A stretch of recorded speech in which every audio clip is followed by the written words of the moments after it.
Sementara itu, Gubernur Oli Dondo Kambe berharap MTQ ke-29 tingkat Provinsi Sulawesi Utara ini bisa menghasilkan perwakilan unggul sebagai utusan Sulawesi Utara pada MTQ nasional di Kalimantan Selatan.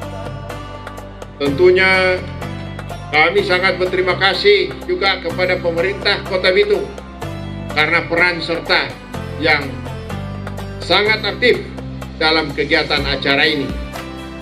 Begitu juga kepada Ketua LPTQ yang begitu semangat. Mudah-mudahan keinginan Pak Ketua LPTQ ke depan bisa terwujud penyelenggaraan MTQ nasional di Provinsi Sulawesi Utara. Saya kira mudah-mudahan pelaksanaan MTQ tingkat provinsi kali ini menghasilkan para Korea yang begitu handal untuk mewakili Provinsi Sulawesi Utara di MTQ nasional di Provinsi Kalimantan Selatan nanti, sehingga membawa nama harum bagi peserta dari Sulawesi Utara. Tentunya pemerintah provinsi tidak membiarkan sendiri para peserta pergi ke Kalimantan Selatan.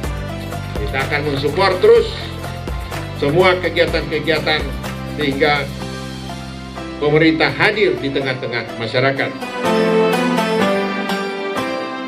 Acara pun resmi dibuka ditandai dengan pemukulan tetengkoren oleh Wakil Menteri Agama Republik Indonesia, Gubernur Sulawesi Utara, Ketua LPTQ Sulut, Kakanwil Kementerian Agama Sulut, Ketua MUI Sulut, dan Bupati Wali Kota se-Sulawesi Utara yang turut hadir.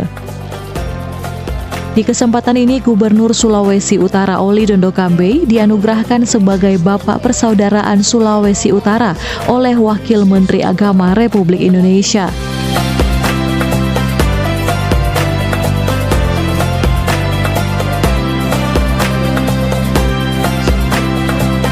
Dan Wali Kota Bitung Maurits Mantiri dianugerahkan sebagai Bapak Moderasi Beragama.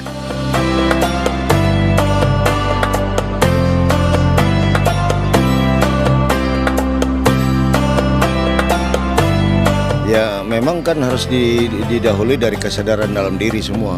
Karena kalau kita cuma bermain di konsep tataran teori tentang moderasi beragama itu pasti sangat sulit.